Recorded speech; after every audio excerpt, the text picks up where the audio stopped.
Good afternoon, everyone. I'm Michael Raineri, and so I came to DSI originally, as Cheryl has mentioned, looking for a way to contribute to the environment. I spent much of my adult life living in cities, and I was searching for a way to make these cities less wasteful, ways that these urban ecologies and rituals could be less extractive and less wasteful. But the more I looked around me and the more I searched, the more I realized that it was just too hard. It seemed that as alone, there was no way to go about doing this on my own, and that I just couldn't go anywhere.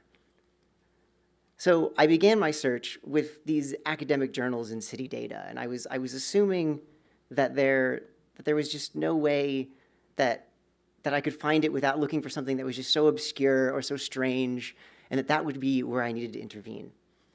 But what I realized was that what I was looking for was all around me. It's a ubiquitous industry that New York metaphorically and literally runs on. Coffee. So we think a lot about coffee. We think a lot about how it's sourced. We think a lot about where it's come from, how it's made, how we drink it. New Yorkers have a ritual around coffee. We find ourselves scheduling our day around when we can get that first cup. So when we brew our beans, make our order, or drink our latte, we never really think about what happens next. So unfortunately, what does happen next is waste. New York City coffee shops, they landfill roughly 8,500 tons of spent coffee ground waste each year. To put this into perspective, that's about equal to the weight of 4,250 cars, and a majority of these grounds just end up in the landfill. So what can we do with all these used coffee grounds? Well, as luck would have it, as I was studying these different urban economies and looking for ways that I could actually on my own make a difference, I discovered one type of economy that was very different. And that type of economy is a circular economy.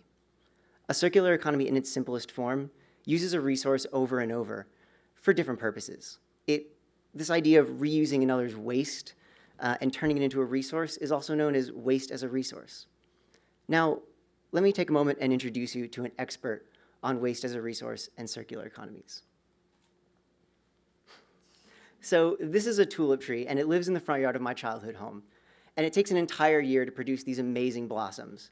They tend to bloom for just 1 week, and then they pretty quickly fall to the ground. And when these petals and seed pods fall, it's because they no longer serve the tree any real purpose. But yet they aren't, like in other industries, collected up by a garbage truck and dumped in a landfill. Instead, they're transformed into food for animals and nutrients for the soil, which strengthens the tree and everything that lives around it. Now, I started to look at how coffee grounds could fit within this model of a circular economy, and I realized that they're a wonderful thing. They're sort of like this superfood of garbage, and they're a perfect example of this idea of waste as a resource. Among other things, coffee grounds are ideal as compost and plant food. They have a high calorie count that makes it more effective than biofuel. They can be used in pharmaceuticals and cosmetics, and they also work as fillers and colorants in building materials. But despite all these fantastic uses, they still just end up in the landfill. So I tried to figure out what factors I would need to consider to solve this problem, and I came up with 3. The first one is, how much waste can we divert from the landfill? The second was, can we create a space for conversation around waste as a resource? And the third was, can we use coffee grounds to actually make a resource? So I prototyped some early concepts, and one of them was this idea of a coffee ground, a sandbox for children made from coffee. And I also tried Cafe to Farm, a service that delivered used coffee grounds from the land or from cafes to farmers so they could use it in compost. And I quickly learned that although it's easy to actually divert those grounds, it's much harder to create a conversation around it, and it's much harder to get New Yorkers to care about where their coffee grounds are going. So I realized that what I needed to do was bring my solution to the cafe. It's a place where people already have this ritual around coffee and this conversation, and if I could take advantage of that, I could do wonderful things. So I looked for a solution that could fit within the confines of the cafe, that could appeal to the customers of the cafe, and yet could also stand out to New Yorkers who tend to be very busy. So I came up with this idea to develop cafe-branded fertilizer, which uses coffee grounds from coffee shops, and essentially makes a plant food, if you will, that can be used in gardens or wherever. And so as I was doing my research, I realized that this is actually not too hard to do. It requires a majority of spent coffee grounds, which cafes have a lot of, and then 2 extra ingredients, which are very easy to do, and they just sort of round out the nutritional value of the fertilizer. So this fertilizer diverts a lot of waste, which is fantastic, and it also sparks conversation through its sale and its unique packaging. So to bring this idea of coffee fertilizer to life, I created the Community Grounds Project. The Community Grounds Project enables coffee shops to become part of a circular economy by diverting their spent coffee grounds from the landfill and giving them new life as a resource for their patrons and their local community.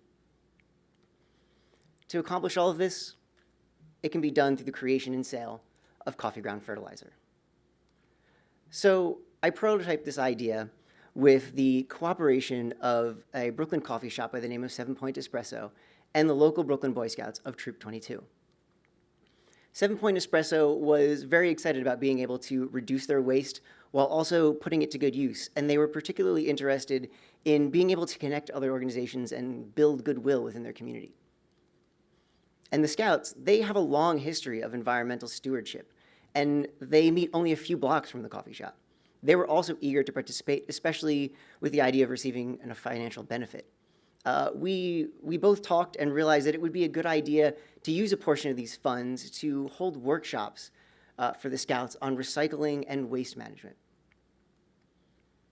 So the Community Grounds Project pairs 7 Point Espresso with the Boy Scouts. It allows the cafe to provide the coffee grounds that the Boy Scouts need. The Community Grounds Project then gives the Boy Scouts extra ingredients and bags necessary for them to mix the fertilizer and package it. Once everything's packaged, the Scouts can give the fertilizer back to the cafe, where they can sell the fertilizer. The proceeds from those sales then go right back to the Boy Scouts, who in turn use those proceeds to further educate their Scouts on waste as a resource. And then the sold fertilizer can go back to the community and can fertilize and nourish all the gardens and fresh food in the community. So with the fertilizer finally mixed and packaged, we set up a display with signs explaining the project and its impact, and we asked patrons to make a suggested donation. By the end of the first week of this pilot, the staff at 7 Point Espresso were really amazed that half of the 20 bags we had produced were already being purchased. Customers' reactions were overwhelmingly positive, and it definitely was sparking a conversation about waste as a resource. The donations left behind averaged over $7 per unit. With each fertilizer unit, this gives an astonishing profit margin of around 60%, with all of it going to Troop 22. So these funds can now help the Scouts to learn more about waste as a resource. Most importantly, though, the Community Grounds Project diverted waste away from the landfill and back to a productive resource. With 10 units sold and a week-long intervention, it diverted around 16 pounds of 7 Point Espresso's grounds, which is about 2 days' worth of their waste, or roughly 30% of their weekly coffee waste. So with so many different opportunities, there was a lot of chance to really create value. Not only that, but a lot of other shops in the neighborhood expressed an interest in taking this idea and running with it to support their own benefit organizations that they really felt passionate about. And additionally, the problem of spent coffee ground waste isn't even one that's unique to New York. Coffee and cafe culture is growing, and the Community Grounds Project can be there to grow with it, to take all that increasing waste and turn it into an increasing resource.